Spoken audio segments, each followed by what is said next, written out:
ओम तत्सत श्रीकृष्ण प्रसन्न सार्थ एकनाथी भागवत अध्याय 3. हे चित स्वरूपा सद्गुरुराया आपणाला नमस्कार असो असे म्हणून सद्भावाने चरणी लागलो. तोच तू पणाला घेऊन मी पण व्यर्थ गेले नाहीसे झाले.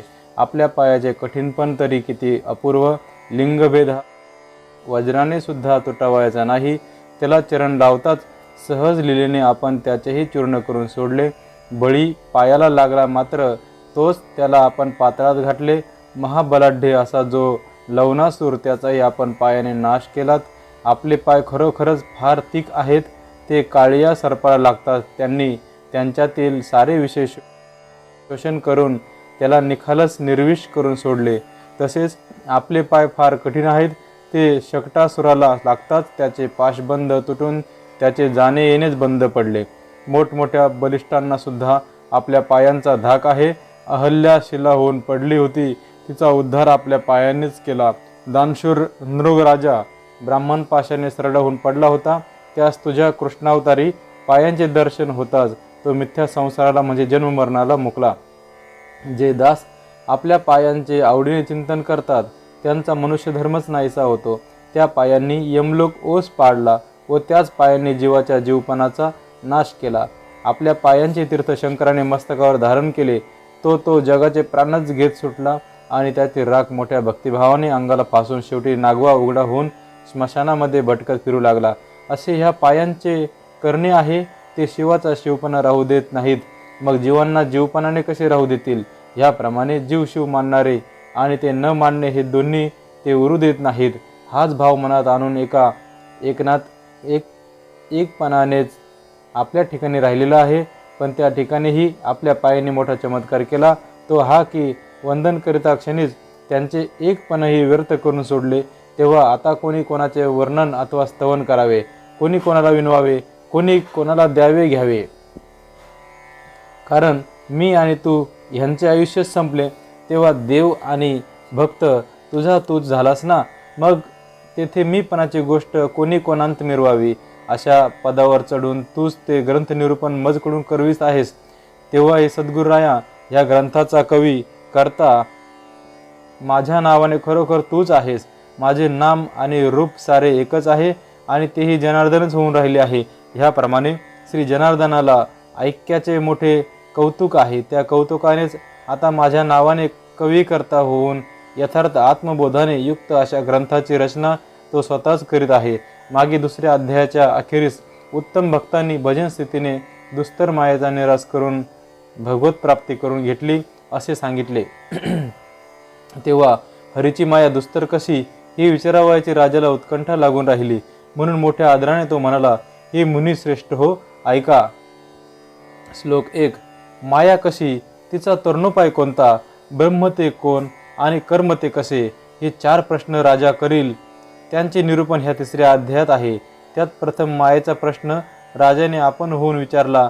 त्याचे स्पष्टीकरण करण्यासाठी तो मायेचे लक्षण सांगताना म्हणाला, ज्याला ब्रह्मदेव शंकर आदी करून वंदन करतात तो विष्णू सर्व देवामध्ये श्रेष्ठ होय. त्या श्री विष्णूची मायिकांसह भुरळ पाडणारी माया कशी असते. इथे मायिकांना माया मोह कशी पाडते असे म्हणाल तर ब्रह्मदेव व शंकरही आपल्या मनात समजतात की आम्ही मायाचे मोठे नियंते आहोत. परंतु त्यांना सुद्धा माया ही आपल्या मोहाने भुरळ घालते. शंकराच्या लग्नामध्ये ब्रह्मदेवाला मोह उत्पन्न होऊन पार्वतीला पाहताच त्याचे वीर्य द्रवले. महादेव तर मोठे ज्ञानी होते परंतु मोहिनीला पाहताच त्यांचेही वीर्य द्रवले. सज्ञानानंद देखील जी हा हा म्हणतात छळते. श्रुती जिला अजया म्हणजे अजिंक्य असे म्हणतात त्या श्रीहरीच्या दुस्तर मायेचे मला विवेचन करून सांगावे.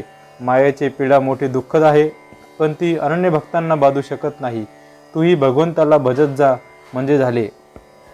मायेची गोष्ट व्यर्थ कशाला विचारतोस असे कदाचित म्हणाल. याच अर्थांचे निरूपण राजा करीत आहे. मुनींकडून गुह्यज्ञान ऐकण्यासाठीच जनक राजा मोठ्या उत्कंठेने हा सुंदर प्रश्न विचारित आहे. श्लोक 2. राजा म्हणतो, तुमचे अमृतासारखे मधुर भाषण ऐकताना माझे चित्त पुरे म्हणतच नाही. शब्दार्थाचा रसास्वाद ग्रहण करीत असता कान अधिकच क्षुधार्थ झाले आहेत. ते भाषण अत्यंत सुरस व अद्भुत असल्यामुळे ते ऐकण्याचा कानांना अधिकच हव्यास सुटला आहे. जिव्हा म्हणते हा रस अतिशय गोड आहे आणि डोळ्यांना तर हे अपूर्व स्वरूप पाहून उल्हासच वाटत आहे. नाक म्हणते हाच खरा सुगंध आहे. ह्याच्यामुळेच सुमनाला सुगंध असतो. वाचा म्हणते हा शब्द परमानंदाचाच अनुवाद करीत आहे. ह्या निरूपणाचा ओघ काही विलक्षण आहे. त्याला आलिंगन देण्याकरिता बाहूंना स्फुरण येते. जीव सद्भावाने आत्म्याला मिठीच मारतो. खरोखर तुमच्या कथा म्हणजे दिव्य औषधी होत. त्या संसार रोगाचा नाश करतात. जड मूळ प्राकृत लोकांनी त्या भक्तिभावाने श्रवण केले असता त्यांच्या विविध तापांची निवृत्ती होते. राजाला परमार्थाची फार आवड आहे असे जाणून कथेकडे त्यांचे लक्ष सारखे लागले आहे असे पाहून बोलण्यामध्ये कुशल असलेला हरीपेक्षा लहान जो अंतरिक्ष नावाचा योगी त्याने बोलण्यास सुरुवात केली.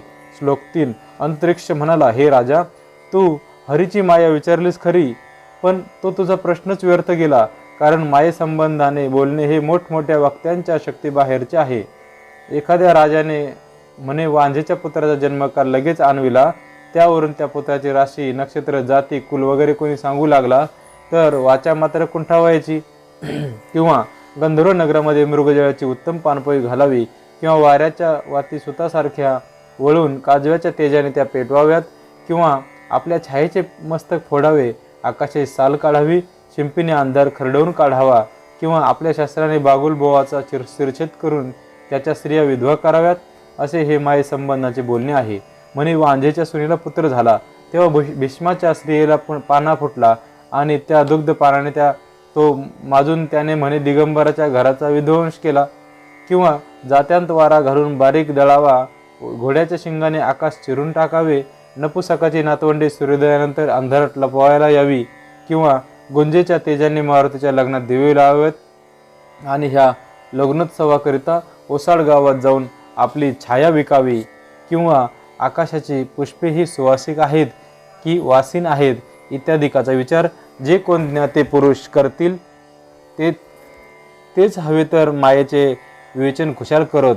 एकंदरीत काय की मायेसंबंधी जे बोलणे आहे ते बोलू लागताच वक्त्याला लाजिरवाणे होते. ते जन्माला न आलेल्यांचे श्राद्ध करण्यासारखे आहे.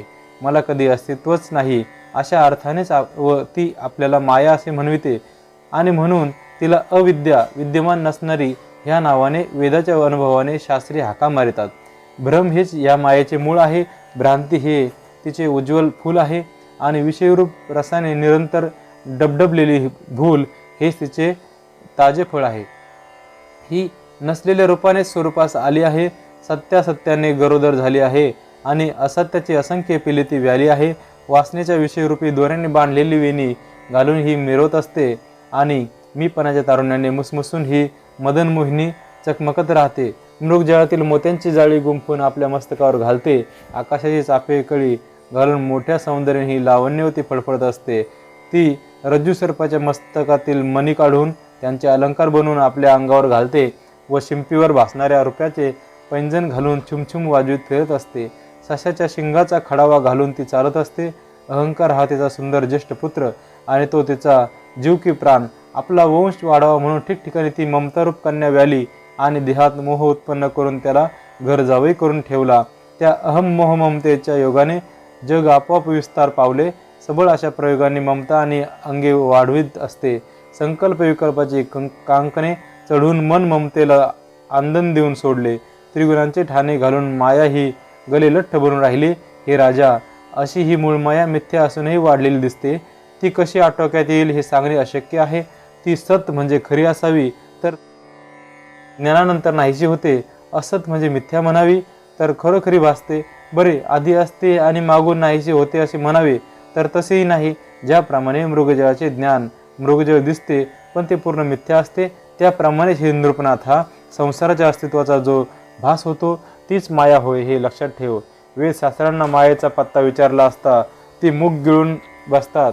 मायेचे स्वरूप खरे आहे का म्हणून नीट पाहू गेले तर तसे मुळी दिसत नाही. मृगजळाची महानदी कोणत्या पर्वतावरून निघाली हे सांगावायला जशी बुद्धी चालत नाही, त्याप्रमाणे मायेचे खरे खरे लक्षण सांगणे हेही वाणीला अशक्य आहे. आरशात काय प्रतिबिंब असते पण जो पाहतो त्याला त्याचे प्रतिबिंब त्यात दिसते, त्याप्रमाणे आपल्या संकल्पानुरूप नसती माया भासू लागते. दोरीचा साप जिवंत धरला आहे, त्याची मौज पाहाव्यात चला असे बोल जे लोक बोलतात ते हवे तर मायेचा बळेजाव कुशाल सांगोत.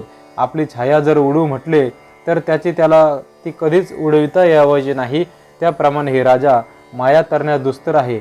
अग्नी उत्पन्न करावा असा सूर्याचा संकल्प नसतो तसाच तो सूर्यकांतातही पण आलेला असलेला दिसत नाही.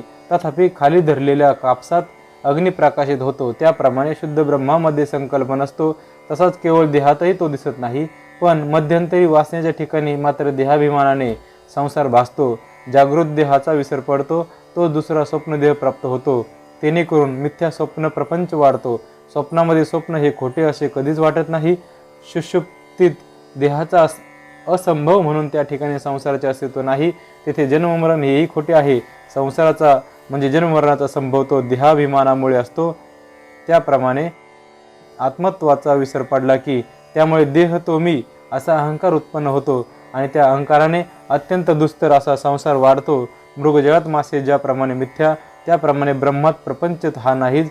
तेव्हा त्याला नाहीसा करण्याच्या साधण्याचे वेळ ते कसले, ते वेळाल्याच लागावयाचे. माया ही दोनच अक्षरे सांगावयाला गेलो तो हे राजा. श्लोकाचा अर्थ एका बाजूस राहिला आणि ग्रंथाचा विस्तार मात्र व्यर्थ वाढला. सज्ञान लोकही मायेला पाहू गेले असता वेळेच होऊन राहतात. नामरूपाच्या भराने कल्पनावशात माया वाढते. हे राजा, मायेच्या स्वरूपाचे एक मुख्य खूण तुला सांगतो. ती हीच की आपली कल्पनेची भरारी हीच माया असे तू समज. हे राजा, आपल्या हृदयातील जी आशा तीच मुख्य माया होय. जो नित्य सर्वतोपरी निराश म्हणजे निरीच्छ असतो, तोच पूर्णत्वे करून जगदीशाला पूज्य होतो. आता ज्या अर्थी तू प्रश्नच केला आहेस, त्या अर्थी ती माया काहीशा उपलक्षणाने सांगतो ऐक. उत्पत्ती, स्थिती व लय करणारी ती माया 3 गुणांनी विभाग पावते. ज्याप्रमाणे सूर्याला अग्निविषयक संकल्प नसतो, तरी तो आपल्या किरणांच्या योगाने जेव्हा सूर्यकांतापासून अग्नी उत्पन्न करतो, तेव्हा तो त्याच्यामध्ये असल्यासारखा दिसतो. त्याप्रमाणे शुद्ध स्वरूपामध्ये कसलाच संकल्प नाही. नसताना जो दिसतो तीच हे जनक राजा मूळ माया म्हणून समज. स्वरूप हे पूर्ण निर्विकल्प आहे. तेथे मी म्हणाव्याला म्हणणारे कोण? अशा ठिकाणीही जे मी पण स्फुरते तीच मुख्यत्वे करून मूळ माया असे समज. त्यात मूळ मीपणाच्या पोटात मीच मलाच दृष्टीने पाहावे, माझ्याशीच मी गोष्टी सांगाव्यात, मोठ्या आदराने माझी मलाच भेट व्हावी असे म्हणतो. माझी मलाच अत्यंत प्रीती आहे. माझ्यामध्येच मी रममाण व्हावे. मी माझ्याच युक्त्या घेऊन माझ्याच बोधाने मला माझी प्राप्ती व्हावी. मीच मला आलिंगन द्यावे, माझा मीच उपभोग घ्यावा, मला मीच मिळावे. स्वामी सेवक ह्या नात्याने सर्वकाळ माझे मीच नियमन करावे असे हे आजानुबाहू नृपने श्रेष्ठा भगवंताला आठवले. आणि ती आठवण अथवा स्फुरणच पंचभूते व भौतिके निर्माण करते झाले. 4ही वर्ण, 4ही खाणी, 4ही युगे, 4ही वाणी, 4ही पुरुषार्थ आणि 4 लक्षणांनी 4 मुक्तींची ही 4 प्रकारची मांडणी त्या स्फुरणाने केली. ते स्फुरणच तिन्ही गुण उत्पन्न करून त्रैलोक्याची रचना करते झाले. त्याने ज्ञान, ज्ञाता व ज्ञेय ह्या त्रिपुटीचे कार्य तयार करून सारे कर्मही 3 प्रकारचे केले. अशा प्रकारे मूळचे स्फुरणच एकपणामध्ये अनेकपणाचे रूप उत्पन्न करते झाले. पण त्या अनेकपणामध्ये जे एकपण आहे ते पूर्णपणाने अखंडच आहे. ते कधीच मोडत नाही. कुंभार जी मडकी करतो त्यांच्यात आकाश हे आपोआपच असते. त्याप्रमाणे पंचमहाभूते व भौतिक शरीर यामध्ये श्रीहरी हा निरंतर अंतर्बाह्य भरलेलाच असतो.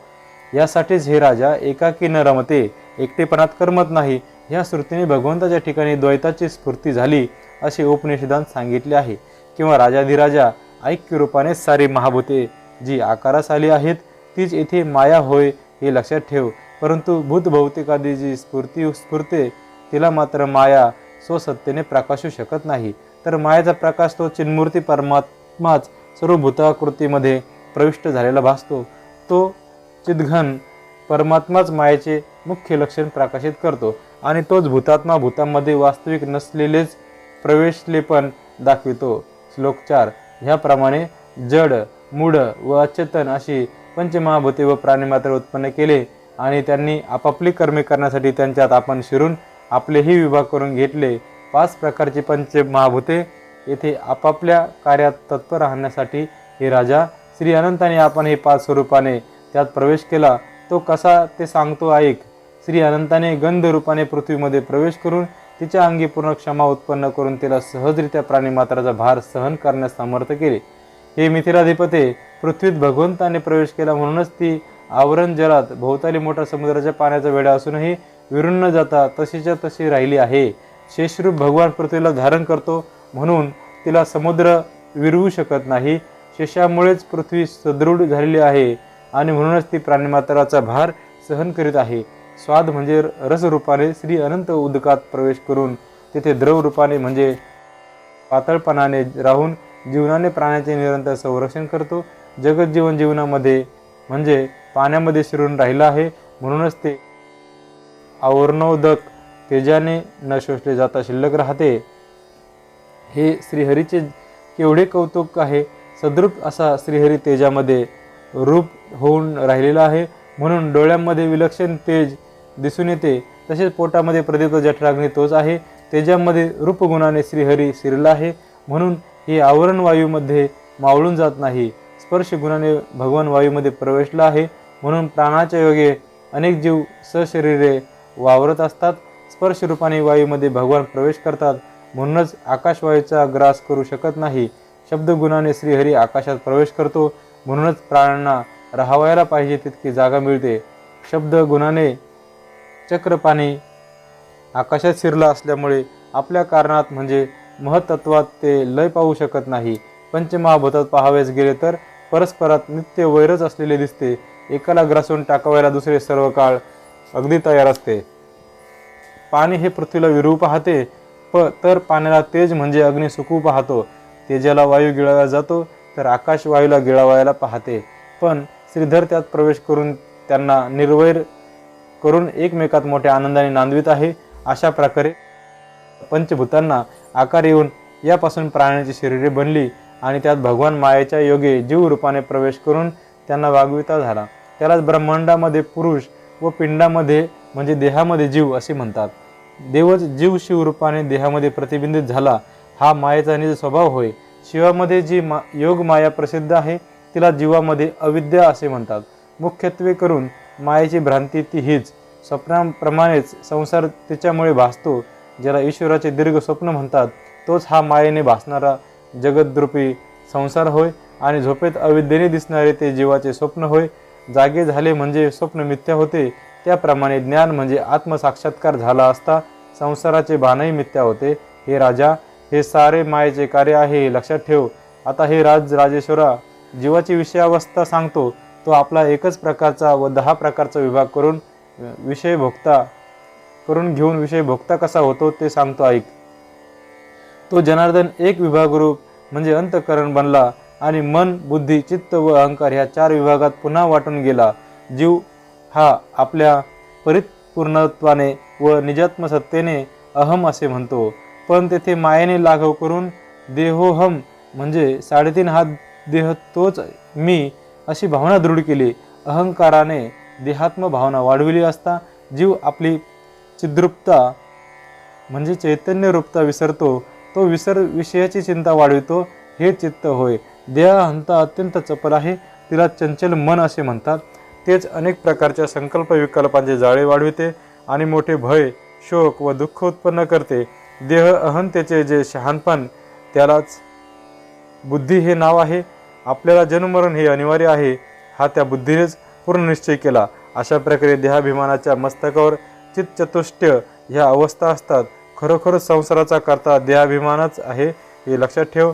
अहंकार जेव्हा सोहमपणे धरितो तेव्हा चित्ताचे चैतन्य होते, मनाचे उन्मन होते व बुद्धीचा निश्चय पूर्ण परब्रह्मात होतो.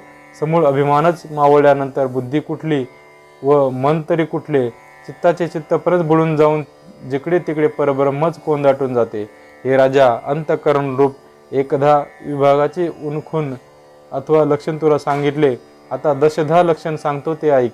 10 प्रकारची इंद्रिये अचेतन आहेत, त्यांना चेतना देणारा नारायण आहे.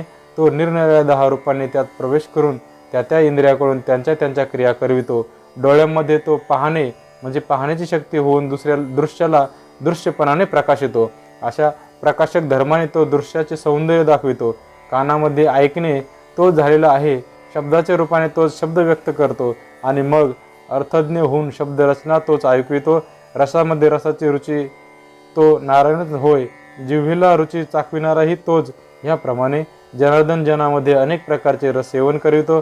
पुष्पांमध्ये सुगंध म्हणून जो आहे तोच श्रीहरी असून नाकामध्ये गंध ज्ञान समजणाराही तोच.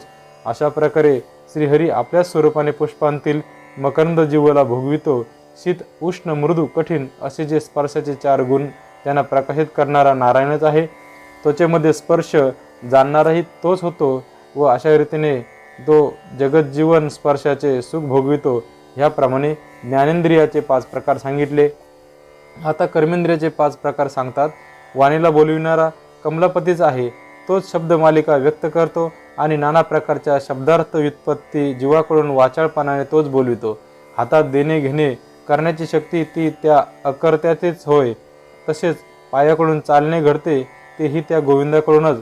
कर्मेंद्रियातील 4थे इंद्रिय जे उपस्थ त्याच्याद्वारे होणारी सुखप्राप्ती ही त्या श्रीपतीमुळेच होय.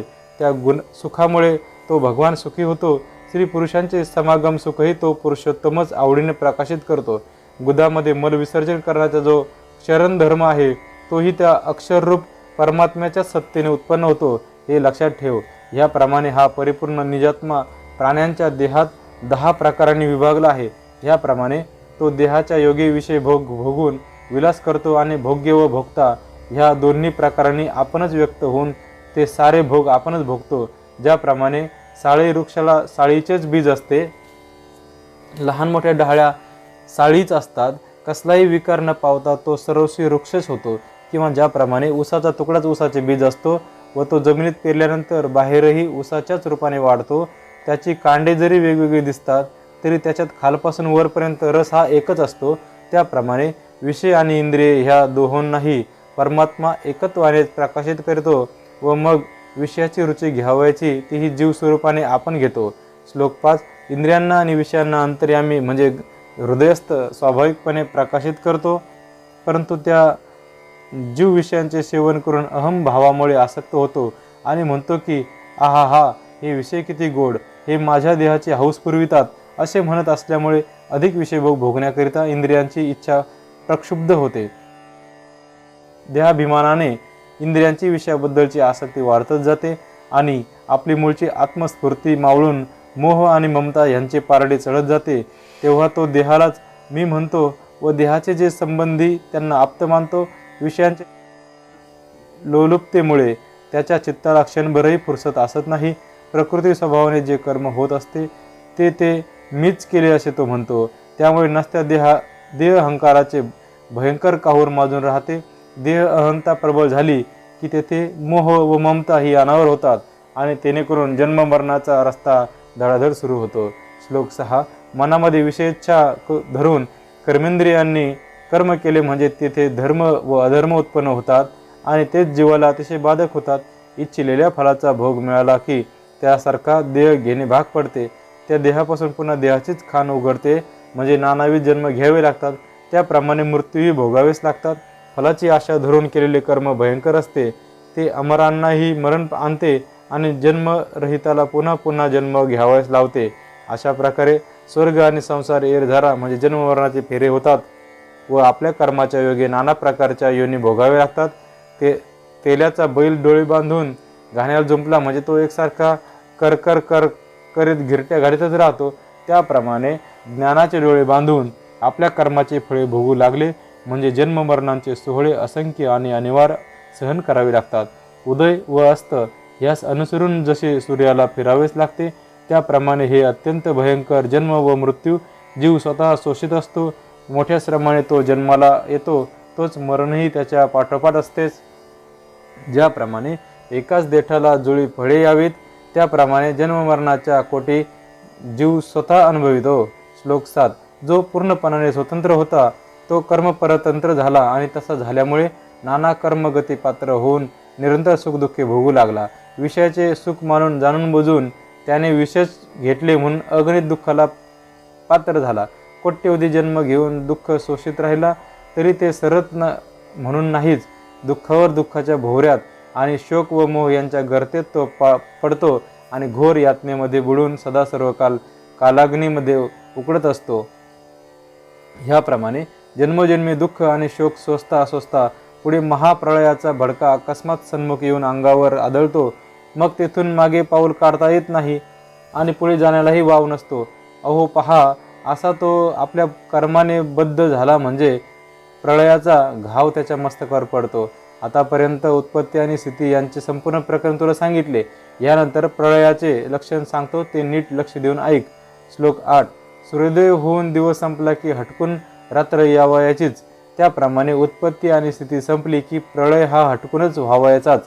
असा प्रळय काळ जवळ आला म्हणजे अनादी काळ क्षुब्ध होतो आणि तो महाभूतांसह वर्तमान पृथ्वीचा नाश करण्याकरिता भयंकर प्रताप करू लागतो.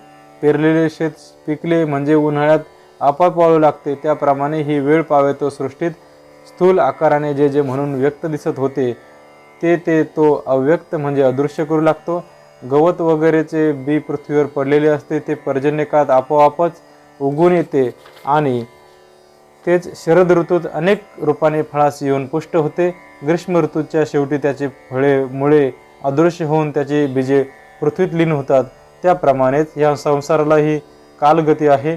ज्याप्रमाणे वसंत ऋतूच्या आधी झाडांची पाने गळून पडतात, त्याप्रमाणे ब्रह्मदेवादिकांची बागही काल आपल्या सामर्थ्याने अगदी जमीनदोस्त करून टाकतो. ज्याप्रमाणे वाळलेले सारे शेतकरी मळू लागतो, त्याप्रमाणे कालही व्यक्ताचे अव्यक्त भराभर करून लागतो. हे राजा, तीच अव्यक्त करण्याची स्थिती रीती तुला सांगेन. प्रळय काळ येण्यापूर्वीच काळाची क्षोभक शक्ती प्रगट होते. श्लोक 9. काळशक्ती क्षुब्ध झाली की 100 वर्षेपर्यंत पाऊस पडत नाही. त्यामुळे महासंकट प्राप्त होऊन सृष्टीचा संहार होतो. पृथ्वीच्या पोटात व पाठीवर काहीच राहत नाही. प्राणी मात्र मरून जातात. अरण्य जळून त्यांची राख रांगोळी होते. एक थेंबर सुद्धा डोळ्यांना लावीन म्हटले तर पाणी राहत नाही. ह्याप्रमाणे काल हा सर्व लोकांचा संहार करून टाकतो. इतक्यात द्वादश सूर्याचा समुदाय आकाशमंडळामध्ये एकत्र होऊन त्याच्या प्रखर किरणांनी सारे त्रिभुवन संतप्त होऊन जाते. उन्हाच्या झळा येतात व त्यांच्या योगाने पर्वताच्या अगदी लाह्या उडतात आणि हे राजा, त्या भयंकर अग्नी भडक्याने भूमंडळ हा म्हणता भस्म होऊन जाते. श्लोक 10. उष्णतेने पृथ्वीतळ तापते व त्यामुळे शेषाचे फणामंडळ पोळते. तेव्हा शेष आपल्या सहस्र मुखांनी विषाच्या अग्निज्वाळा ओकू लागतो. खरोखर त्या अग्नीच्या ज्वाळा पाताळाच्या खालून वरच्या बाजूस येऊन त्रिभुवनालाही जाळी सुटतात. तेव्हा अनिवार्य भडका उडतो. शेष हा रागारागाने फुत्कारू करू लागतो.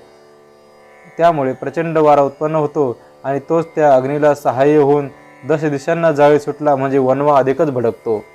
श्लोक 11. स्वर्गापासून तो पाताळ तळापर्यंत व्यापून अग्नीच्या ज्वाळा उठतात. तो इतक्यात प्रळयकर्त्या मेघपंक्तीही त्या अति दुर्धर प्रसंगी शुद्ध होतात. त्यावेळी पावसाचे मोठमोठाले थेंब पडत असतील असे म्हणाल तर तसे नव्हे. मोठा कडकडाट होऊन एकसारखी अनिवार्य व प्रचंड अशी मुसळधार सुरू होते. हे राजा, इतर पर्जन्याच्या धाराप्रमाणे त्या धारा नसतात, तर त्यांचे प्रमाण काय असते ते सांगतो ऐक. हे वीर श्रेष्ठा, तो प्रसंग खरोखरच अत्यंत कठीण होय. जणू माजलेल्या हत्तीची सोंडच तशा त्या प्रळय मेघांच्या धारा अत्यंत प्रचंड असतात. आणखी तसला तो पर्जन्य एकसारखा निमेषभरही न थांबता 100 वर्ष धुमधडाक्याने कोसळत असतो. वीज आपल्या तेजाने सारे आकाश जाळून सोडते. तिच्या कडकडाटाच्या आरोळीने काळाची सुद्धा दातखिळी बसते. अशा तऱ्हेने प्रळय काळी मेघ खवळतो. त्यायोगी अपार जलसंचय माजून राहतो. तो इतका की जेथून मेघ वर्षत असतात त्यालाही विरवून सारे त्रैलोक्य एक संध जलमयच होऊन जाते. अनिवार्य वृष्टीच्या योगाने जेथे मेघाचे अंगही विरून जाते, अशा त्या मेघाला सावर्तक मेघ असे म्हणतात. त्याची वृष्टी फार अद्भुत असते. त्यावेळी तीर्थे, क्षेत्रे, पवित्रोदके, नद्या आणि समुद्र सारे एकच होऊन जातात. चंद्र सूर्यादिकांसह तिन्ही लोक त्या जलात बुडून जातात. अरे, अशा त्या ऐक्य समुद्रामध्ये परमेश्वराचे विराट देह सुद्धा विरून जातो. हे पहा राजा, त्यावेळी साकार म्हणून काही एक उरत नाही. श्लोक 12. प्रळय काळी महाभयंकर व प्रचंड असा पाण्याचा लोंढा उसळतो आणि तो दृश्य पदार्थाचा नाश करून सोडतो. त्यावेळी विराट पुरुषाचे शरीरही निखालस वितळून जाते. सरपण सरले म्हणजे अग्नी जसा आपल्या पूर्वस्वरूपात जाऊन राहतो, त्याप्रमाणे विराट शरीराचा अभिमानी वैराज पुरुष अव्यक्तात म्हणजे प्रकृतीत प्रवेश करतो. जे कोणी ब्रह्मलोकात राहणारे असतात त्यांना महाप्रळयाच्या शेवटी ब्रह्मदेवाबरोबर क्रमानेच मुक्ती मिळते, असे श्रुती-स्मृतींचे निश्चित वाक्य आहे. वैराज पुरुष म्हणून ज्याला म्हणतात तो हिरण्यगर्भच होय. त्याला सुद्धा प्रळयकाळी अव्यक्तात प्रवेश करावा लागतो. तर मग ब्रह्मदेवाबरोबर येथील लोकांना मुक्ती असे जे श्रुतीत सांगितले आहे त्या वाक्याची व्यवस्था कशी लावायची. अंतरिक्ष सांगतो, जनक राजाने त्या मायेचे स्वरूप विचारले, त्या मायेची शक्ती इतकी दुर्धर आहे की जर भगवत भक्ती केली नाही तर बरोबरही ती मुक्ती मिळू देत नाही. ब्रह्मलोक प्राप्ती झाली तरी सुद्धा भगवत भक्ती जर केली नाही तर मुक्ती अत्यंत दुर्लभ आहे. भक्तीपाशी मात्र मुक्ती दाशीप्रमाणे राहते. भगवत भजन केले नाही तर ब्रह्मदेवाला सुद्धा मुक्ती मिळत नाही. तर मग परमार्थामध्ये इतरांच्या ज्ञानाभिमानाला विचारतो कोण? ज्याला त्या पदाचा अभिमान असतो त्याला तेच दृढ बंधन होते. याकरिता त्रिभुवनामध्ये मोक्ष दुर्लभ होऊन राहिलेला आहे. म्हणूनच आपल्या कैलास पदाचा अभिमान सोडून शंकरही स्वतः रात्रंदिवस महास्मशानात काशी क्षेत्रांत राहून भगवत भजनात निश्चल असतो. याकरिता हे राजराजेश्वरा, ब्रह्मलोक प्राप्त झाला असता तेथे जे भगवत भक्ती करतात त्यांनाच प्रळयांच्या अंती परम मुक्ती प्राप्त होते. ब्रह्मलोकात राहून जे हरीची भक्ती करीत नाहीत ते पुनरावृत्तीच्या फेऱ्यात पडतात. अशी मायेची शक्ती मोठी दुर्धर आहे. तात्पर्य, भक्ती न केली तर मुक्ती कोठली याच अर्थाचे ब्रह्मदेवाचे वचन भागवतात 2 श्लोकात आहे. ज्ञानाभिमान्यांना पतन घडते व भक्तांना संसार बंधन कधीही बाधत नाही, असा त्याचा भावार्थ आहे. भगवत भक्ती केली नाही तर ज्ञानांनाही मुक्ती मिळत नाही. ह्याच अर्थाच्या दृष्टांतासाठी ब्रह्मदेवाचे भाषण येथे वरील 2 श्लोकात दिले आहे. जन्मामध्ये ब्राह्मण जन्म, त्यातही वेदशास्त्र संपन्न असे असूनही भगवत भजन केले नाही तर त्यालाही अचूक पतन घडते. भक्तांची सर्व प्राणीमात्रांच्या ठाई भगवत भावनाच असते. म्हणून विघ्नांना तेथे ठावच मिळत नाही. कारण विघ्न म्हणजे अपाय, पण तोच त्यांना उपाय होऊन बसतो. कारण भावार्थाला देव सदा साह्य असतो. भक्तीशिवाय मुक्तीचे हाव धरून प्रयत्न करू लागल्यास तो निष्फळ होतो. हे असो. आता चालू प्रकरणा प्रळयासंबंधीचे बोलू. वैराज पुरुषही अव्यक्तात प्रवेश करतो. वैराजाचा अव्यक्तामध्ये प्रवेश होताच महाभूतविलास अथवा विनाश सुरू होतो व भूतांचा ऱ्हास होऊ लागतो. हे राजा, त्याचा अनुप्रवेश म्हणजे एकांत दुसऱ्याचा लय कशा अनुक्रमाने होतो ते सांगतो. श्लोक 13. प्रळय वायूचा क्षोभक क्रोध पृथ्वीचा गंध हरण करून घेतो. तेव्हा पृथ्वी विरून जाऊन सर्वत्र पाणीच पाणी होऊन राहते. त्यानंतर वायूचा भयंकर क्षोभ होऊन तो जळातील रस नाहीसा करून टाकतो. त्यामुळे प्रळयाच्या महातेजामध्ये हळूहळू जळाचा ऱ्हास होऊन जातो. त्या तेजाच्या अंगाचा गुण वायुबळाने तम म्हणजे अंधकार ग्रासून टाकतो. तेव्हा आकाशामध्ये प्रळय वायूच भरून राहतो. त्या प्रळय वायूचा स्पर्श, गुण व चपलता आकाश स्वाहा करून टाकतात. अर्थात एकंदर वायूचा आकाशात लय होतो. श्लोक 14-15. आकाशाचा जो शब्दगुण तो प्रळयकार पूर्णपणे गिळून टाकतो. तेव्हा तामस अभिमान क्षुब्ध होऊन तो सारे आकाशच पिऊन टाकतो. दशेंद्रियाचा गोंधळा म्हणजे समुदाय राजस अहंकारात शिरतो आणि चित्त चतुष्टयांचा मेळा असतो तो सात्विक अहंकारात प्रवेश करतो.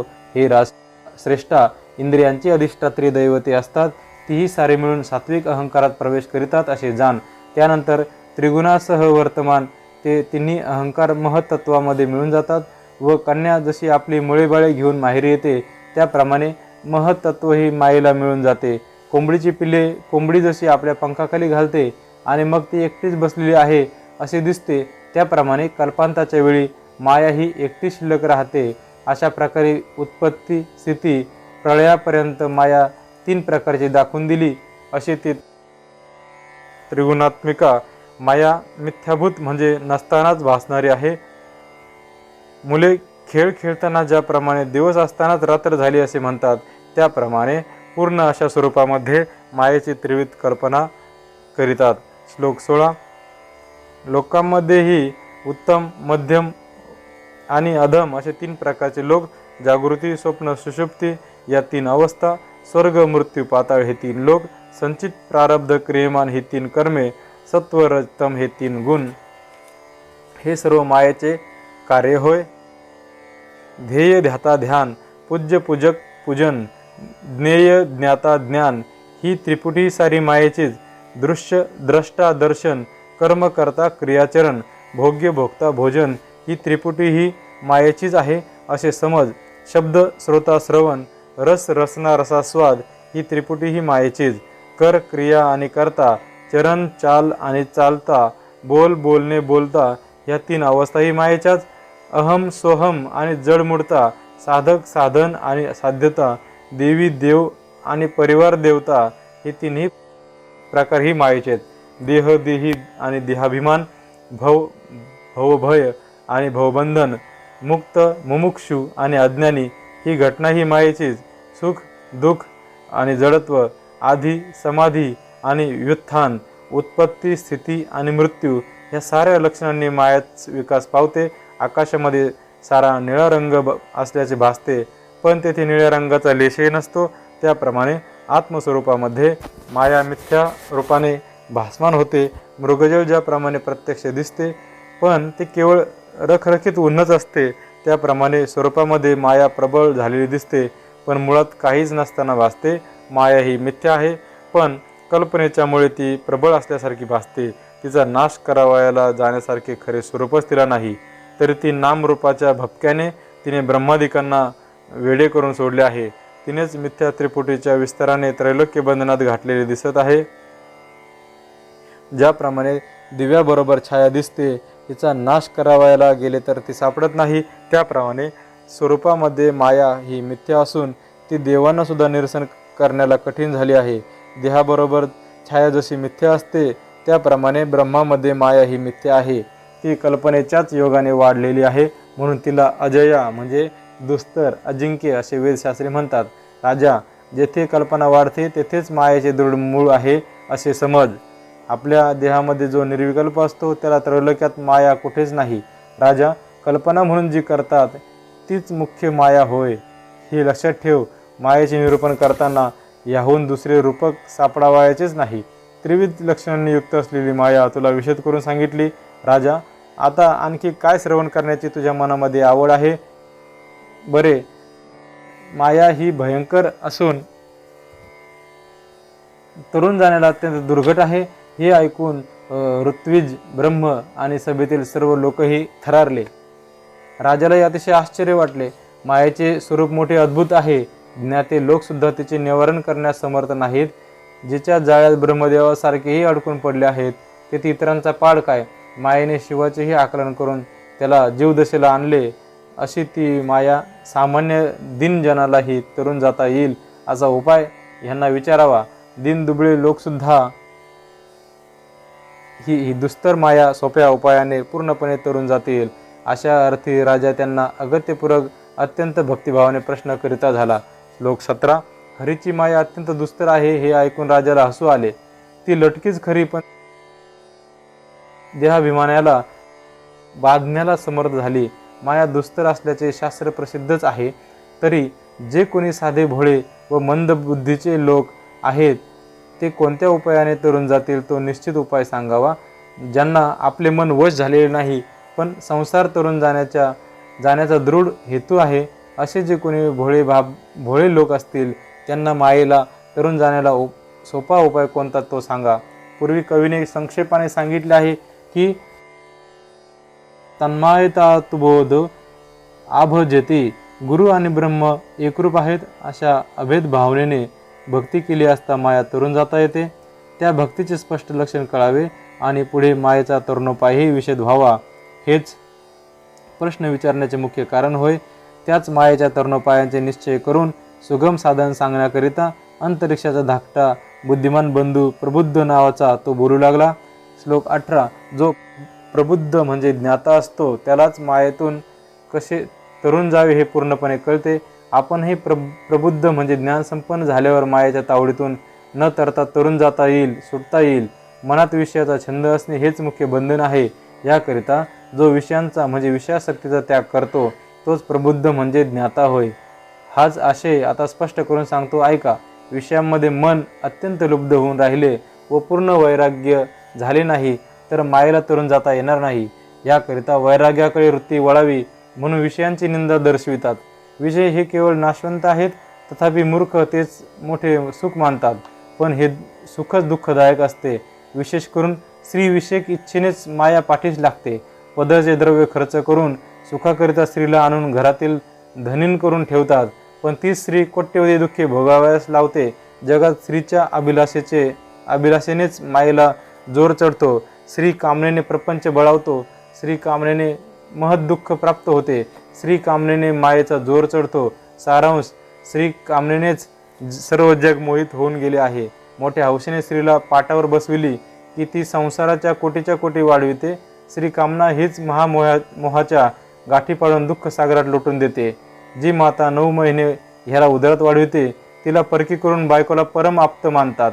ह्या प्रकारे माया ही स्त्री कामनेने प्रबळ होते. जी आपल्या तोंडातले व पोटातले काढून याला खाऊ घालते, जी सदा नरकमूत उपसते, त्या आईपेक्षा स्त्री ही मायेच्या योगाने जगात आप्त होऊन बसली आहे. मिळवावयाला गेले तर बायको हजारो मिळतील, पण आई मात्र त्रिभुवनात मिळणार नाही हे ज्या ज्ञात्यांना माहीत असते ते सुद्धा बायकोला डोक्यावर घेतात. आईची सेवा केली असता भुक्ती व मुक्ती मिळते आणि स्त्रीची सेवा केली असता नरक प्राप्ती होते हे ज्या शास्त्रज्ञास कळते तेही स्त्रीच्या कामनेने मातेची उपेक्षा करतात. अशा प्रकारे स्त्री कामनेच्या व्याप्तीने माया ही त्रिभुवनात पसरून राहिली आहे. तिने ज्ञान संपन्नासही भ्रांतीत पाडले आहे. खरोखर स्त्री कामासक्ती हीच महामाया आहे. हे पहा, विषयांचे सुख मानून काम्यकर्म केले असता लोक अत्यंत दुःखी होतात, कारण काम्यकर्म हे दुःखदायकच आहे. स्त्री कामनेमुळे शेवटी काय स्थिती होते ती तुला सांगतो. निर्मळ पाणी घेऊन भिंत धुवू लागले तर पाण्याचाच निर्मळपणा जाऊन ते गढूळ होते. हात चिखलाने मागतात आणि भिंतीचा गिलावा जाऊन ती खळबळीत होते. त्याप्रमाणे ब्रह्मदेवादिकांना सुद्धा विषयांच्या सुखाने सुख लाभत नाही. अशा विषयांचा जो आनंद मानतात ते महामूर्ख किंवा पशुच होत. श्लोक 19. रात्रंदिवस आपणहून मरेपर्यंत कष्ट केले तरी कवडीचीही प्राप्ती होत नाही. तात्पर्य, द्रव्य मिळवायला प्राणांत कष्ट करावे लागतात. बरे, अशा कष्टाने द्रव्य मिळवले तर ते महादुःखाचेच जन्मस्थान असते. द्रव्य हे अर्थाचे मूळ आहे. आपल्या सर्व नाशाचेही मूळ तेच. द्रव्य नसले म्हणजे मिळविण्याकरिता श्रम करावे लागतात. मिळाल्यानंतर त्याच्या संरक्षणाची काळजी पाठीस लागते. रात्रंदिवस जीवाला जो हृदरोगच लागून राहतो. द्रव्यलोभ हा अविश्वासानेच वागावयास लावतो. आईबापांशी चोरी करावयाला शिकवितो. स्त्री पुत्रामध्ये कलह सुरू करतो. इष्टमित्रांना दूर सारतो. असा हा द्रव्याचा स्वाभाविक गुण आहे. द्रव्यापाशी आधिव्याधी, द्रव्यापाशी दुष्टबुद्धी, द्रव्यापाशी लोभ व क्रोध असतो. द्रव्यापाशी खोडसाळपणा तर इतका असतो की सांगता सोय नाही. द्रव्यापाशी अत्यंत विकल्प असतात. द्रव्यापाशी पातकाचे ठाणे असते. द्रव्यापाशी अतिशय संताप भरलेला असतो. तात्पर्य, द्रव्य हे पूर्ण दुःखरूप होय. तेच द्रव्य ज्ञानधर्मामध्ये खर्चिल्यास उत्तम फल येते, पण लोभ्याला ते बळेच नरकाला नेते. ह्या द्रव्या इतके वाईट त्रिभुवनात दुसरे नाही. चण्याच्या आशेने वानराने नळीत हात मूठ मारणे म्हणजे पाशात अडकणे होय. त्याप्रमाणे कनककांतेचा जो अभिलाष तीच नरदेहाला अधपातास नेणारी दशा असते. हे पहा, आधी द्रव्य एकाएकी मिळत नाही. बरे, मिळालेच तर ते अनितीच्या मार्गाने अपायात घालणारे असते. ह्यास्तव द्रव्यामध्ये खरोखरच सुख नाही. पावड्यावारी द्रव्य खर्चून मोठ्या हौसेने घर बांधतात, पण ते टिकाऊ नसल्यामुळे लागलीच पडते आणि द्रव्य व त्याबरोबर आयुष्यही व्यर्थ जाते. आयुष्याचे मात्रे करून वीर्याच्या व्ययाने पुत्र उत्पन्न केला, तो पुत्र मरून जातो व त्यामुळे दुःखसह व दुःखामध्ये मात्र बुडतात. प्रपंचातील सर्व सुहृद स्वार्थ साधत असतो तोपर्यंत आप्त होऊन राहतात. तेच स्वार्थाशी विरोध येऊ लागला की शत्रू होऊन घात करण्यास चुकत नाहीत. मोठा हव्यास धरून गायी, घोडे इत्यादी नाना प्रकारचे पशु जमवितात. इतक्यात ते मरून जातात. त्या दुःखाने गृहस्थाश्रमीयांना त्रास होतो. आपला देह जर अशाश्वत आहे तर त्याने उभारलेला प्रपंच तरी शाश्वत कुठून असणार. सारे जगच काळाने ग्रासलेले आहे. ह्या लोकांमध्ये सारे विषयानेच फसले गेले आहेत. मनुष्य देह कर्मभूमीत प्राप्त झाला आहे. येथे यज्ञ यागादी काम करून त्या कर्मांनी स्वर्गलोक जिंकला असे म्हणतात. पण येथे इहलोक जसा नश्वर आहे तसाच हुबेहूब स्वर्गही नश्वरच आहे. श्लोक 20. मनात विषय भोगाची इच्छा धरून जगामध्ये यज्ञ करतात आणि यथास्थित पुण्य संपादन करून त्या निज पुण्याच्या योगाने स्वर्गात जातात.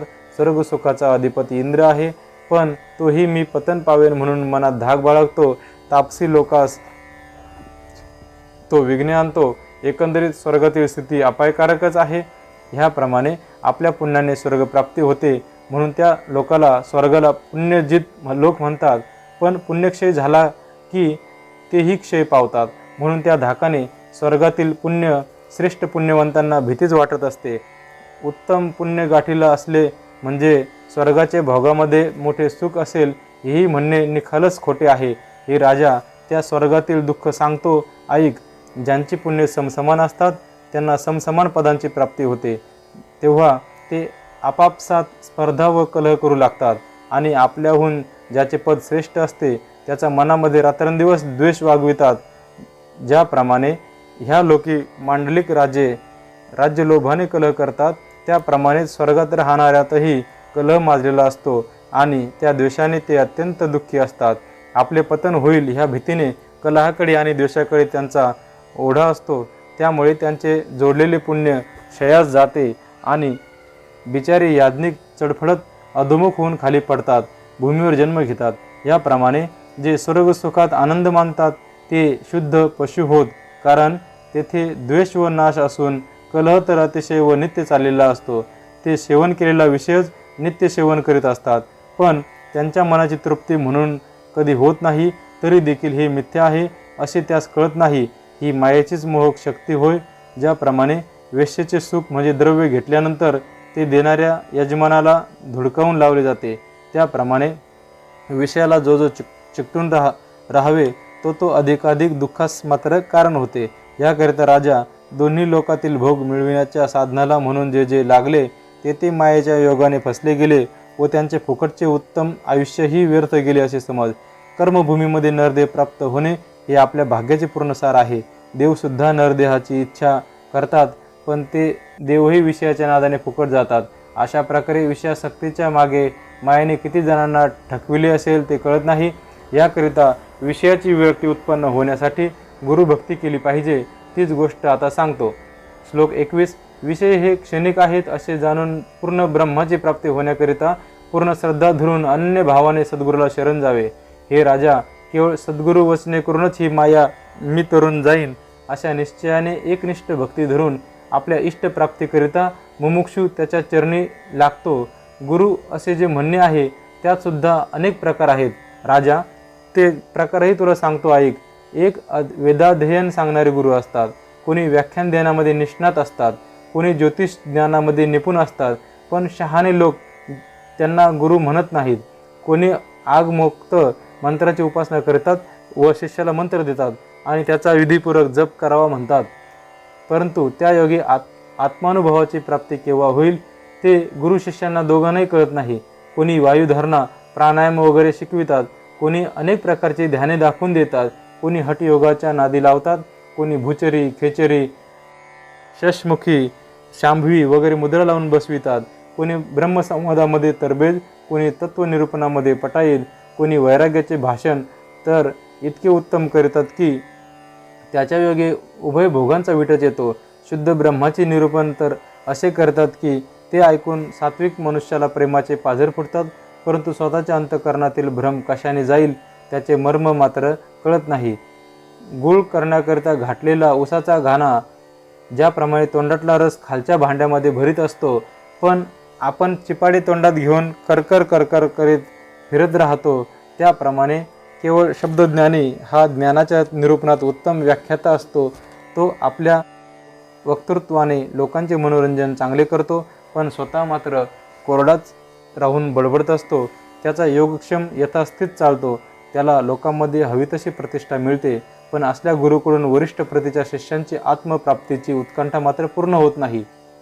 अमृत हा नुसता शब्द उच्चारल्याने जशी त्याची रुची कळत नाही, तशी शाब्दिक ज्ञानाच्या योगे अनुभवाची वार्ताही त्याला स्वतःला लाभत नाही. ज्या स्वतः चव चाकली नाही तो दुसऱ्याला गोडी कशी लावणार. याकरिता जो पूर्ण अनुभवी असतो तोच सद्भावाने शिष्याचा उद्धार करतो. याप्रमाणे गुरुत्वाच्या तऱ्हा अनेक प्रकारच्या असतात, परंतु जो अपरोक्षानुभवाची प्राप्ती शिष्याला करून देतो त्यालाच सद्गुरू स्वामी म्हणतात. ज्याच्या भाषणाने असत जगतभान निखालस मावळते व सत स्वरूप भान उदयाला येते, त्यालाच वेदशास्त्राने सद्गुरू सांगितले आहेत. जे मंत्रतंत्राचा उपदेश करतात तेही पूज्यत्वाने मोठेच असतात, परंतु ज्याच्या ठिकाणी पूज्य आणि पूजक हा भेद राहत नाही तोच खरोखर सद्गुरू स्वामी होय. कोणा एकाचे ब्रह्मज्ञान शुद्ध असते, ब्रह्मस्वरूपाला पाहून त्याचे मन विरून जाते, द्वैताचे भाव मावळून चारही वाचांना मौन पडते, सारी इंद्रिय तटस्थ होतात, प्राण जेठल्या तेथे पांगुळतो. परम अद्भुत अशी ब्रह्मवस्तू पाहताच देह भावाला तटस्थपणा येतो. असा जो कोणी आत्मानुभवी असतो त्याला भक्तिभावाने शिष्य विनंती करतो, पण तो त्याला विचारित नाही किंवा काही समजूनही सांगत नाही. तो तटस्थ भावामुळे मौनच धरून राहतो. कोणा एकाला ब्रह्माचा अनुभव आलेला असतो, बाध्यबाधकतेचा भ्रमही गेलेला असतो, द्वैत भावनेचे कर्मही मोडलेले असते. जगामध्ये त्याला दुजाभाव असा कुठेच राहिलेला नसतो, पण त्याची वागणूक विचित्र म्हणजे तुसरेपणाची असते. तो काहीतरी अघटित अशी कृती करतो, तसेच तो असा काही उग्रपणा दाखवितो की भयाने कोणी त्याच्याजवळ जाऊ शकत नाही. तो आपल्याशी हसत असतो. परमार्थ बोलावायचा तो ध्वनितार्थाने बोलतो, पण त्यापासून शिष्याच्या मनाला कोणताच बोध होत नाही आणि त्यामुळे मनाचा भलताच ग्रह होतो. अशा प्रकारे जो ब्रह्मज्ञानी वागतो त्याची ती ब्रह्मस्थिती लोकांना समजतच नाही. मग भक्ती धरून त्याच्यापाशी ज्ञानप्राप्तीसाठी जाणार कोण? हे राजा, आता सद्गुरूची जी खरी खरी लक्षणे आहेत ती तुला सांगतो. अंतःकरण पुरस्पर श्रद्धेने ऐकशील तर सुखी होशील. जो काय वाचा मनाने दीन जनावर अत्यंत कृपा करतो, शिष्याचे संसार बंधने तोडून टाकतो आणि अहंकाराचे ठाणे उठवितो, तसेच जो शब्द ज्ञानात पारंगत असून सर्व काळ ब्रह्मानंदात डुळत राहतो, शिष्याला त्याच्या भक्तिभावाप्रमाणे यथोचित प्रबोध करण्यास समर्थ असतो, ज्याचा जसा भाव असेल तसा त्याला अनुभव देतो, पण मनामध्ये गुरुत्वाचा अहंभाव तिळमात्रही धरीत नाही. शिष्यापासून सेवा घेणे हे ज्याला स्वप्नात सुद्धा आठवत नाही. इतकेच नव्हे तर तो शिष्याचीच सेवा आपण स्वतः करतो आणि शिष्याला पूज्य मानतो. शिष्याला पुत्र समान समजावे असे स्मृतिवाक्याचे प्रमाण आहे. त्याला अनुसरून तो शिष्याला गौण दृष्टीने न पाहता ब्रह्मभावानेच पाहतो. शिष्य आपल्या भक्तीसाठी सेवा करतो, पण तो त्याला काही सेवक असे समजत नाही. ज्याला सर्व भूते भगवद्रूप असतात त्याला शिष्य तरी सेवकत्वाने वेगळा कसा दिसेल? बरे, अशा प्रकारचा मी एक मोठा योगी आहे अशी जगामध्ये तो शेखी पण मिरवित नाही. गुरुपणाचा अहंकार कधीच वर येऊ देत नाही. आपल्या निर्वाहाचे संकट स्वप्नात सुद्धा शिष्यावर घालीत नाही. इतकेच नव्हे तर शिष्यावर एखादे मोठे संकट आल्यास तत्काळ जो स्वतःच निवारण करतो. मी एक अकर्ता निजात्म योगी आहे असे म्हणून तो विषयांना भोगीत नाही अथवा विषय निखालस सोडून द्यावे असाही आग्रह धरीत नाही. तो विषय भोगीतही नाही व त्यागीतही नाही. तो प्रारब्धानुसार जे जे भोग येतील ते सारे देहाकडे लावून देऊन आपण परब्रह्म योगामध्ये मग्न असतो. दैवयोगाने देह पालखीमध्ये चढला अथवा विष्ठेमध्ये पडला तर दोहोंचे सुखदुःख मी म्हणून त्याच्यापुढे कधीच उभे राहत नाही. देहात असून देहाची अहंकृती नाही आणि घरात असून घराचा लोभ नाही. शेवटी लोकांमध्ये लोकरीतीप्रमाणे लोकांसारखाच तो वागत असतो. त्याला स्त्री म्हणते माझा नवरा, पुत्र म्हणतो माझा बाप आणि शिष्य म्हणतात आपला गुरु, पण तो त्यांच्यात निराळेपणानेच वागतो. अशा पूर्ण अनुभवाने वागून भक्ती आचरून दाखवितो. सर्व भूतमात्रांच्या ठिकाणी हरीलाच पाहावे, त्याचे भजन करावे असा शिष्यांना तो उपदेश करतो. अशी ही सद्गुरूची खरी लक्षणे आहेत. पण ज्ञातेपणाच्या अहंकारामुळे पंडितांना ती कळत नाहीत. पूर्ण अनुभवी असतात तेच हे मर्म जाणतात. इतरांचे ज्ञान तेथे लंगडे पडते. त्याच्या गुरुत्वाची मोठी खूण ही की त्याच्या अंगी पूर्ण शांती वसत असते. हे राजा, सद्गुरूचे लक्षण हेच व मुख्य भूषणही हेच होय. जगामध्ये शांती ही परदेशी झाली होती. तिला कुठेच थारा मिळेना, म्हणून ती सुखाने राहण्याकरिता सद्गुरूच्या पायापाशी आली. ज्याप्रमाणे माहेरी आल्यावर कन्या स्वच्छंदाने क्रीडा करीते, त्याप्रमाणे शांती ही सद्गुरूपाशी आनंदाने वस्ती करावयास आलेली असते. वेदशास्त्रातील मर्म जाणूनही जो विद्वत्तेची शेखी मिरवित नाही, हे राजा, ज्याला आत्मानुभवानेच पूर्ण शांती प्राप्त झालेली असते, तो निश्चय करून सद्गुरुमूर्ती होय. आता कदाचित येथे श्रोते रागावतील आणि म्हणतील की येथे व्यर्थ पाल्हाळ लावून ग्रंथ मात्र वाढविला. परंतु अहो निष्णात ह्या पदाचा अर्थ काढताना एवढे सुचले, हे काही माझ्या पदाचे पांडित्य नव्हे, तर सद्गुरू आपली स्थिती आपणच ग्रंथार्थामध्ये पदपदांचा अर्थ स्पष्ट करून मजकून बोलवित आहेत. तरी सद्गुरूची लक्षणे आघात असल्यामुळे ती वर्णन करत नाहीत. वेदांना वेड लागून ते मुके होऊन बसले, तेथे माझे बोलणे कितीशे पुरे पडणार. येथे कसा चमत्कार झाला पहा. माझ्या जीवाचा जीवलग जनार्दन स्वामी प्रसन्न झाला म्हणून श्रीमद भागवत देश भाषेमध्ये म्हणजे प्राकृतात होऊन परमार्थ उत्तम रीतीने प्रगट झाला.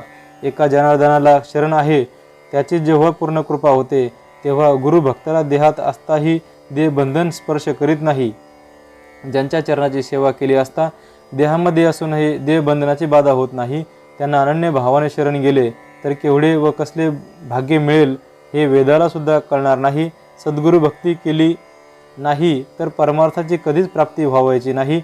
याकरिता शिष्याच्या कल्याणासाठी ग्रंथामध्ये सद्गुरु भक्ती सांगितली आहे. यास्तव सद्गुरूंना अनन्य भावाने शरण जावे म्हणजे शिष्याला ते आपला आत्मबोध सांगून सद्भावनेने तृप्त करतात. राजा, अशा प्रकारे सद्गुरूच्या स्थितीचे सारे निरूपण तुला सांगितले. आता शिष्याचे लक्षण सांगतो, तेही नीट लक्ष देऊन ऐक. श्लोक 22. किती एक शिष्य वरवर सात्विक दिसतात परंतु आतून मोठे विकल्पी असतात. कोणी निखालस ढोंगी असतात. कोणी चोरून ज्ञान संपादन करणारे अतिधूर्त असतात. कोणाला फक्त प्रतिष्ठेचीच इच्छा असते. कोणाला आपल्या मोठेपणाचाच डौल असतो. कोणाला आपल्या ज्ञानाचीच घमेंड असते तर कोणाच्या पोटात मोठ्या सिद्धीचा भ्रम असतो. कोणी वितंडवाद घालणारे असतात तर कोणी बडबडे असतात. कोणी अतिशय कर्मठ असतात तर कोणी आपण ब्रह्मनिष्ठ अशा अभिमानाने मुळी कर्मच करत नाहीत. एखाद्याला प्राणायाम आवडतो, एकाला आसनजयाचा अभिमान असतो. एकाचे मन संशयित असल्यामुळे पूर्ण विश्वास असा कोठेच बसत नाही. कोणी मोठ्या अगत्याने गुरुपदेश घेतात पण मग हा आपल्यास फळेल की नाही असा मनात विकल्प धरतात. ह्याप्रमाणे शिष्यांच्या अनेक तऱ्हा आहेत, पण खरोखर ते सारे ढोंगी होत हे लक्षात ठेव. आता सत्शिष्याची लक्षणे सांगतो, ऐक. सत्शिष्य हे निष्कपट बुद्धीचे, शुद्ध सत्वगुणी व खरे परमार्थ साधणारे असतात. त्यांच्यात ढोंग वास करीत नाही. ते गुरुचरणाचे अगदी गुलाम, गुरुच्या वचनाला जीवा भावाने विकलेले व सद्गुरूवरून आपले सर्वस्व वळून टाकणारे असतात. सत्शिष्य सद्गुरूच्या शब्दासाठी प्राणाचीही कुरवंडी करतो. तो गुरुच्या आज्ञेबाहेर तिळभरही जाऊ शकत नाही. सद्गुरूला मनुष्यबुद्धीने पाहाव्यास त्याला माहीत नसते. गुरुसेवेला तो अत्यंत आनंदाने सदा सर्व काळ तत्पर असतो. अंतःकरण पुरस्पर सेवेला तो अतितत्पर असतो. 8ही प्रहर शरीर झिजवावे लागले तरी अनुमात्र अंग चुकारपणा करावायचा नाही. अमुक हे काम उच्च किंवा नीच असे त्याच्या मनातसुद्धा यावायचे नाही. आपले नित्याचे धर्मकर्म गौण मानून गुरुची सेवा उत्तम असे तो समजतो. सेवेमध्ये कृत्रिमपणा न करिता शुद्ध मनोभावाने ती तो करीतो.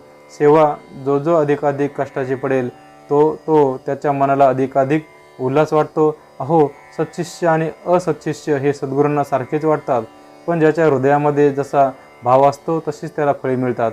भावांत देव आहे, काष्टात पाषाणात किंवा मृत्तिकेत नाही, हेच उपदेशातील मुख्य सार आहे. आपला भावच आपल्याला फळभोग भोगवित असतो.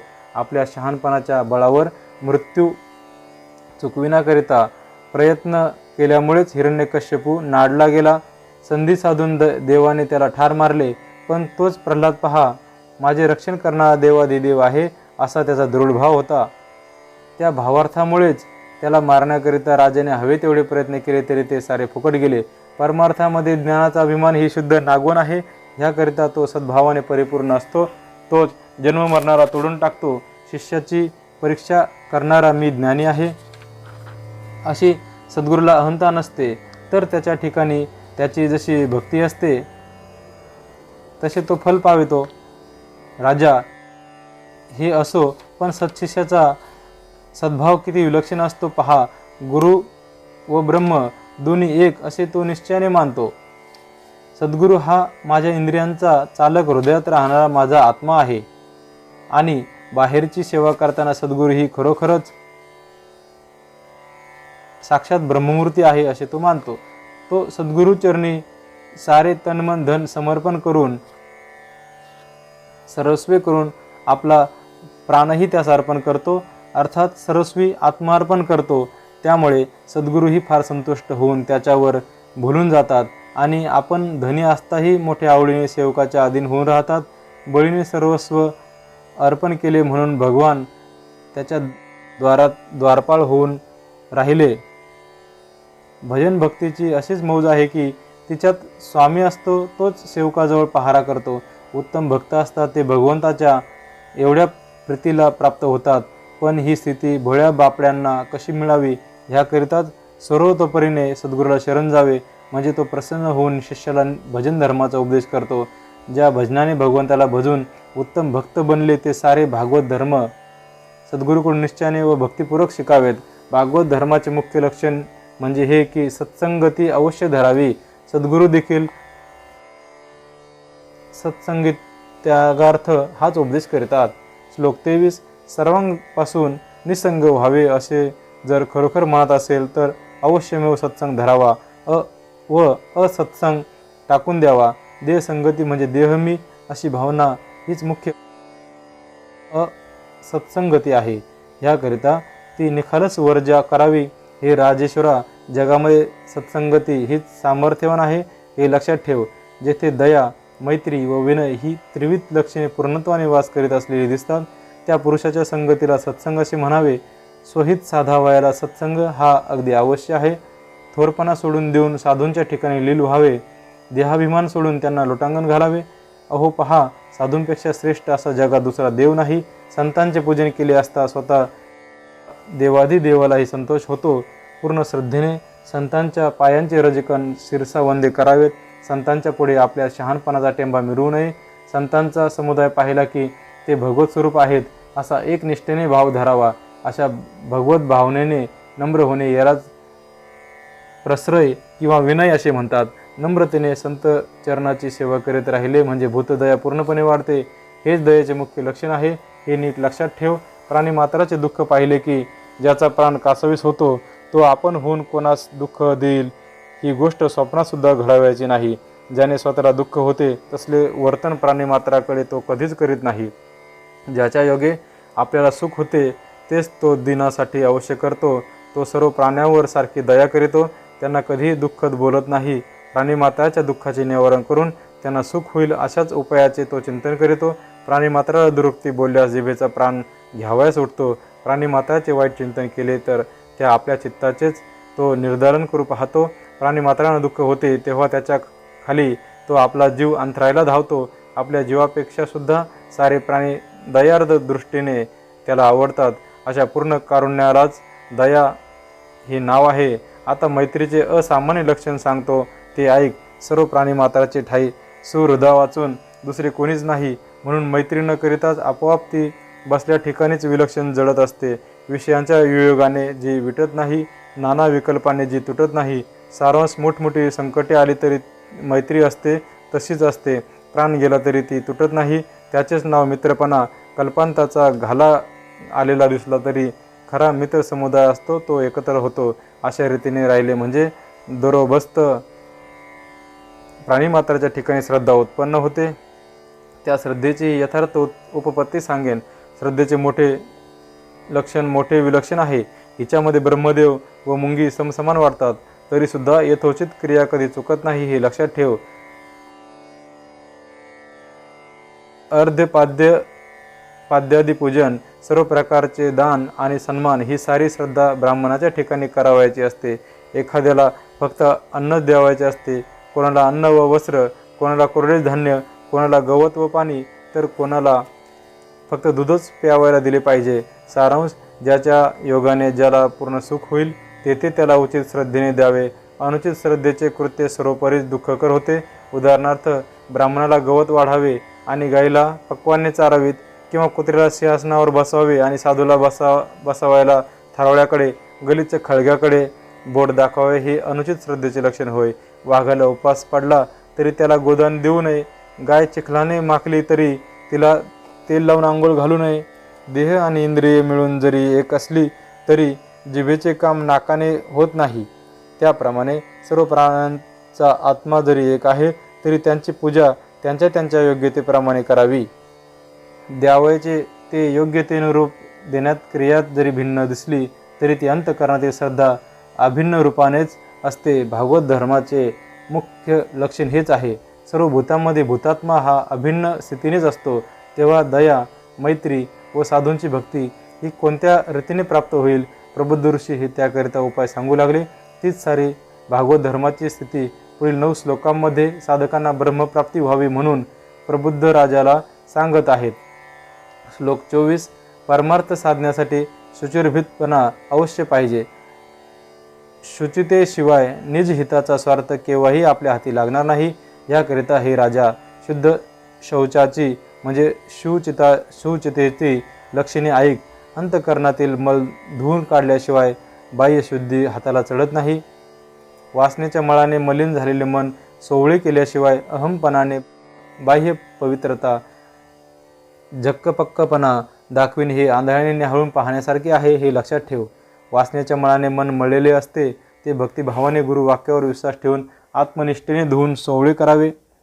सोने ज्याप्रमाणे अग्नीत पडले म्हणजे हिनकसपणा जळून जातो व त्याचा कस वाढतो, त्याप्रमाणे गुरुसेवेच्या योगाने जळतो, मोडते आणि निर्दोष अशी चित्तशुद्धी प्राप्त होते.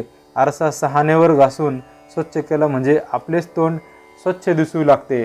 त्याप्रमाणे चित्तशुद्धीने आत्मशुद्धी आपोआप लाभते. लोखंडाने परिस झाकला तर आपल्या लोखंडपणालाच ते मुकते. त्याप्रमाणे अंतशुद्धी केली की तिच्या योगाने स्थूलशुद्धी अगदी लोपून जाते. सूर्यकांत सूर्याच्या पुढे धरला असता तो सूर्याच्या तेजाने प्रदीप्त होतो आणि तेच तेज अग्निरूपाने बाहेर पडून यज्ञयागाला उपयोगी पडते. त्याप्रमाणे गुरुवाक्याने अंतःकरण शुद्धी झाली म्हणजे अंतर्बाह्य शुचिताच प्रगट होते. अशा शुचिता जे करीत नाहीत ते खरोखर मोठे ढोंगी होत. शौचालय जाताना पाणीच जर थोडे नेले तर त्यामुळे हात तसेच घाणेरे राहतात आणि शेवटी गुद्द्वारही शुद्ध होत नाही. तद्वत विकल्पी लोक अपवित्र होऊन राहतात.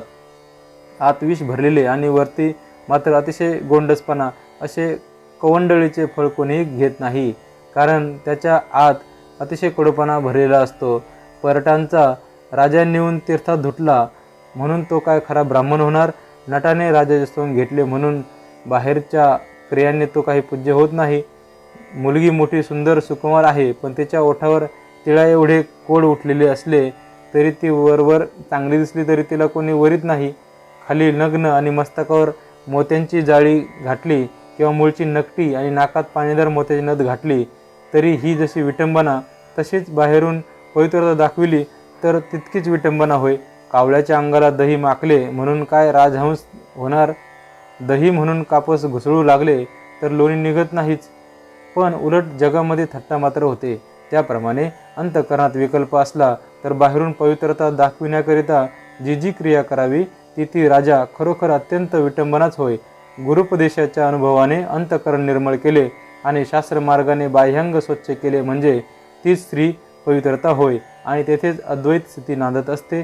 अंतःकरणात पूर्ण पवित्रता राहू लागली म्हणजे बाह्य कर्मामध्ये ती आपोआपच प्रगट होते आणि मग पवित्रताच आपोआप परमार्थ दशेला नेऊन पोचविते. ईश्वर नामाचे जे वर्म ज्याच्या पोटात सप्रेम शिरले त्याचे कर्मच ब्रह्मरूप होते व देहभ्रम त्याला बाधत नाही. हे नृपश्रेष्ठा, ह्याचेच नाव खरोखर पवित्रता हे लक्षात ठेव. आता तपाची स्थितीही सांगतो ऐक. शरीर पोषणाला तप म्हणतात, पण ते प्रारब्ध भोगानुरूप असते. कृष्ण स्वरूपाचे हृदयात निरंतर चिंतन करणे हेच तपाचे शुद्ध स्वरूप होय. ज्याप्रमाणे वीर स्त्रीचा मध डोळ्यावर चढला म्हणजे वीर पुरुष अग्रभागी दृष्टी ठेवून रणामध्ये पराक्रम करण्यास सरसावतो, त्याप्रमाणे हृदयामध्ये ईश्वर धरून जो सृष्टीमध्ये वागतो तोच खरा तपस्वी होय. हेच तपाचे खरे स्वरूप आणि ह्याचेच नाव शुद्ध तप. ह्यापेक्षा अधिक ह्याचे स्वरूप सांगता येणार नाही. मग व्यर्थ बडबड का करावी? मुमुक्षूंना द्वंद्व सहिष्णुता असावी. द्वंद्व सहिष्णुतेलाच तितिक्षा असे नाव आहे. हे नृपवर्या, तीही लक्षात येण्यासाठी ऐकून ठेव. भिंतीवरील चित्रातील वाघ व वाघीण ह्या दोहींच्या मागे एक भिंतच असते. त्याप्रमाणे सुख व दुःख असे दोन्ही भोग आले तरी त्या दोहोंमध्येही आपलेच अंग अखंड असते. ज्याप्रमाणे दावाग्नीच्या किंवा उन्हाळ्याच्या झळीने आकाश पोळत नाही, त्यांना लागलेले असूनही ते अलिप्तच राहते.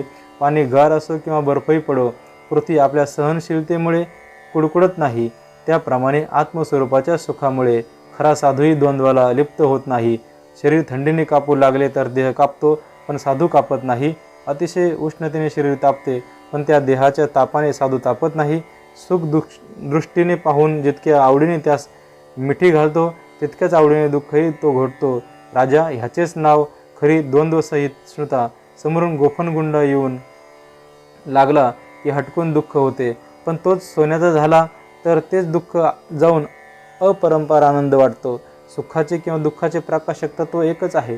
त्याची ऐक्यता झाली म्हणजे साधक द्वंद्वे सुखाने सहन करीतात. त्याचप्रमाणे द्वंद्वाची जाणीव ज्या ज्ञानाला होते ते ज्ञान आपण आहे असे जाणले म्हणजे द्वंद्व असतात ती सारी निर्द्वंद्वेच होतात. कठीण ऊस व रस यांच्या आत जशी परिपूर्ण गोडी अखंड असते तद्वत द्वंद्वामध्ये अखंड दंडायमान असले घन वस्तू तो पाहतो. अशी ही अखंडता जोपर्यंत साधकाच्या हाताला लागणार नाही तोपर्यंत हे राजाधिराज ही द्वंद्वे खरोखरच सहन होणार नाहीत. ह्याचेच नाव द्वंद्व सहन किंवा तितिक्षा हे निश्चयाने जाण. आता मौनाचे लक्षण कसे असते ते नीट लक्ष देऊन श्रवण कर. लोकांमध्ये वादविवाद करावा तर देहाभिमान दृढ होतो, पण सद्गुरूंनी तो अभिमान शब्दासह धुवून काढला. सद्गुरूचे वचन कानी पडताच स्तुती व निंदा दोन्ही गिळून बोल व बोलणे निरसून हृदय मंदिरामध्ये परिपक्व होऊन बसले. तेव्हा कोणाचे अवगुण बोलावयाला जावे तर तेथे हृदयस्थ आपणच असल्याचे दिसते. त्यामुळे कोणाचा उणेपणा बोलू लागल्यास गुरुवाक्याने मौनच पडते. बरे, गुण पाहून एकाचे स्तवन करावयास जावे तर तेथे मौनच पडते, कारण स्तव्य मीच, स्तवन करणारा मीच आणि स्तवनही मीच. तेव्हा माझे मीच स्तवन करू लागलो तर माझाच मूर्खपणा होतो. आपला आत्मा मुळीच नाही, अशी रिकामी जागाच नाही. जेथे जेथे जे जे काही दिसते ते ते निरंतर आत्मप्रकाशानेच दिसत असते, अशी सद्गुरूंनी युक्ती दाखवून दिली आणि तीच विश्वासाने अंतःकरणात स्थिर झाली. त्यामुळे निंदा किंवा स्तुती ही वाचने तो बोलतच नाही. आपल्या हिताकरिता काही संवाद करावा तर सद्गुरूच्या भाषणापुढे वेदशास्त्रांच्या युक्तीही कुंठित झालेल्या, मग तिकडे बोलण्याची स्थिती काय राहिली. अशा प्रकारे स्तुती, निंदा किंवा वाग्वाद करण्याचे बोलणेच बंद पडते. अशा महामौनाच्या योगाने साधकांना परमानंदाची प्राप्ती होते. आता स्वाध्याय म्हणजे काय ते सांगतात. असे महामौन साध्य होण्याकरिता सद्गुरू वेदाध्ययन शिकवितात किंवा उपनिषदाच्या अर्थाचे फोड करून त्यातील सर्व अर्थज्ञान समजून देतात, किंवा याहीपेक्षा दृढ तर मौन पाहिजे असेल तर श्रीकृष्ण नामस्मरण करण्यास सांगतात. कारण नामाची अखंड गर्जना करीत राहिले म्हणजे वेदार्थ त्याच्या पुढे हात जोडून उभा राहतो, हे तू पक्के लक्षात ठेव. ज्याची वाणी निरंतर राम नामाची गर्जना करते त्याला लोटांगण घालाव्याला तीर्थ येतात. मोठमोठे देव येऊन पायाला लागतात आणि यम स्वतः त्याच्या पायाचे तीर्थ मस्तकावर घेतो. अरे, राम नामाचे जे स्मरण त्याचेच नाव महामौन. वेदाने नामाचे परिपूर्ण स्तवन केले आहे, म्हणून हरिनाम हेच शुद्ध वेदाध्ययन होय. हरिनामस्मरणाने वेदाध्ययनाचे फळ मिळते असे तात्पर्य. वेद किंवा नामस्मरण याचे नाव स्वाध्याय हे तू लक्षात ठेव. महाराजा आता आर्जवाचे लक्षणे पूर्णपणे श्रवण कर. आर्जव ते असे की सर्व जीवांना जसे जीवन किंवा वस्त्रामध्ये जसे तंतू ऐक्य भावनेने राहतात, किंवा साखरेचे कवंडळ कडूफळ केल्यास साखरेची गोडी नाहीशी होत नाही, त्याप्रमाणे विषम स्वभावाच्या जीवांनाही हा आपल्या आर्जवाने म्हणजे सरळ मृदू स्वभावाने रंजवितो. चंद्राची कोर वाकडी असते पण त्यातील अमृत काही वाकडे होत नाही, त्याप्रमाणे वाकड्या स्वभावाचे लोक पाहूनही त्याची मनोवृत्ती पालटत नाही. नीच असे कोणालाच तो समजत नाही. सर्वांनाच जीवलग सोयरा. प्रत्येक प्राणीमात्राची ओळख जशी काय जुनी पूर्वीचीच. नेहा म्हणजे आयरन, ही तापलेल्या लोखंडाला आधार देते, वरून घनाचे घाव घेते.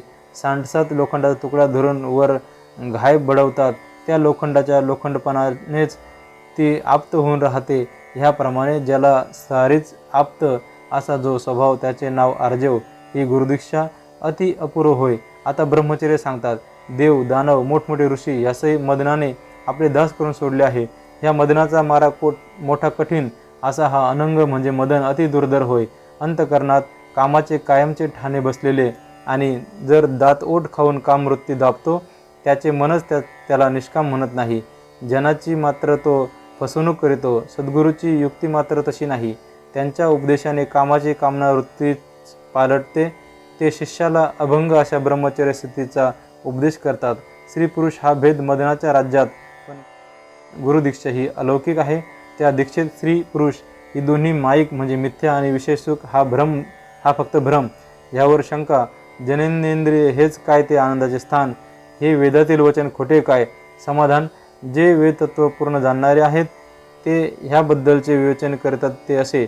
साखरेची गोडी कशी असते? असे कोणी विचारले तर ते काही सांगता येत नाही. त्या साखरेचा एक कण चाखायला देतात. तो चाखला म्हणजे त्या कणात जी गोडी तीच साखरेच्या राशीत आहे असे समजून येते. त्याप्रमाणे परमानंद सुखाची गोडी जननेंद्रियद्वारा मनुष्य चाखतात. ह्याच हेतूने वेदाने जननेंद्रिय हे आनंद स्थान असे सांगितले आहे. ते जननेंद्रिय सुख क्षणिक असते, पण त्या सुखाची नित्यस्थिती संभोगाशिवायच जे वाढवितात त्यांना स्त्री पुरुष व्यक्ती मिथ्या वाटतात व ते सहजच सज्ञान होतात. गोडी चाकली तीच साखर, त्याप्रमाणे मैथून हाच परमानंद असे मानून विषयांध लोक मैथून सुखाच्या मागे लागतात. जननेंद्रियामध्ये परमानंदाची गोडी असते असे मानून मूर्खांचे शिरोमणी निरंतर जीविताच्या ताडातोडीने श्रीकामाची अत्यंत ओढ शोषित असतात. साखरेचा नारळ केला तर त्याची कवटी व खोबरे वगैरे सारी साखरच. त्याप्रमाणे विषयद्वारा जे सुखाचे कळळ उठतात ते सारे मूळ परमानंदानेच उठत असतात.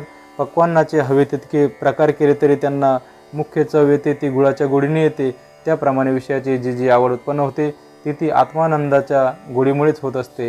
ही मूळची आत्मस्वरूपाची गोडी त्यांना कळत नाही, त्यामुळे विषयांच्या ओढी ते शोषित बसतात. परंतु सद्गुरू कृपा अत्यंत बलाढ्य आहे, ती विषयांची सारी आवड एके ठिकाणी खेचून आणते. म्हणून विषयांची आस्था सत्शिष्याच्या माथ्यावर बसत नाही. गुरुवाक्यावर निष्ठेने श्री भोगाची आसक्ती मिथ्या होऊन जाते. हा आत्मा व ही आत्मे असे जोडपे मुळात नाही. मूळ तत्व प्रत्ययाला आले म्हणजे अभंग ब्रह्मचर्य लाभते.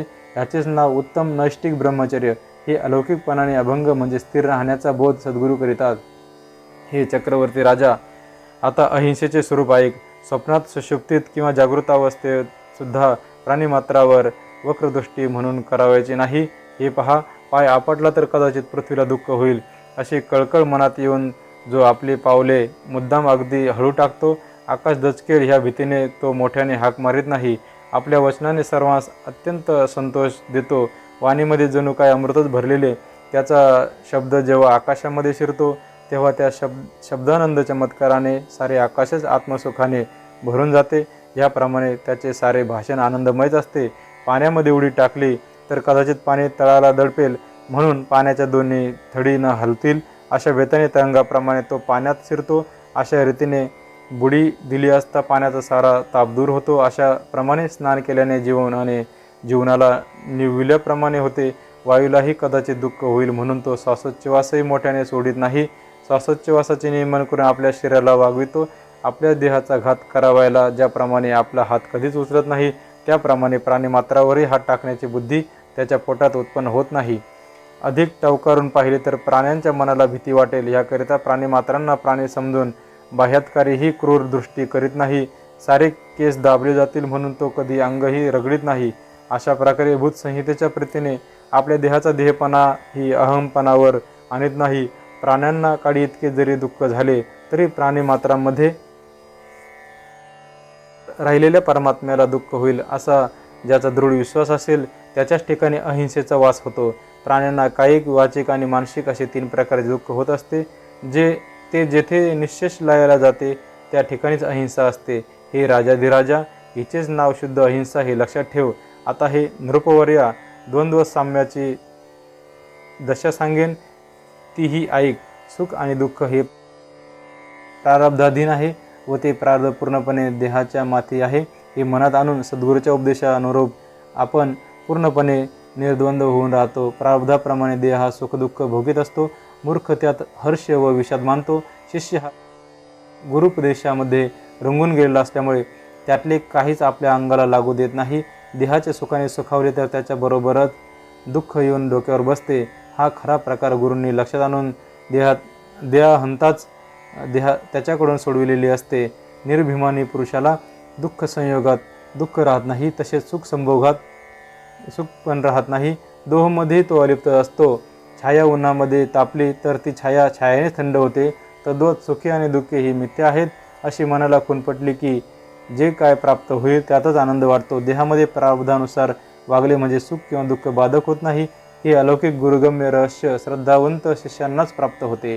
श्रद्धे वाचून मात्र हे गुरुगम्य मुळीच हाताला लागणार नाही आणि गुरुनाम हाती लागल्याशिवाय सुख दुःखाच्या ठिकाणी समभाव कधीच उत्पन्न होणार नाही. देहाच्या ठिकाणी मी पण जोपर्यंत दृढ आहे तोपर्यंत द्वंद्वाची पीडा मोठी भयंकर असते. पण गुरुपदेशाने जे निर्भिमान होतात त्यांना द्वंद्वे ही अत्यंत मिथ्या होऊन जातात. हे लक्षात ठेव.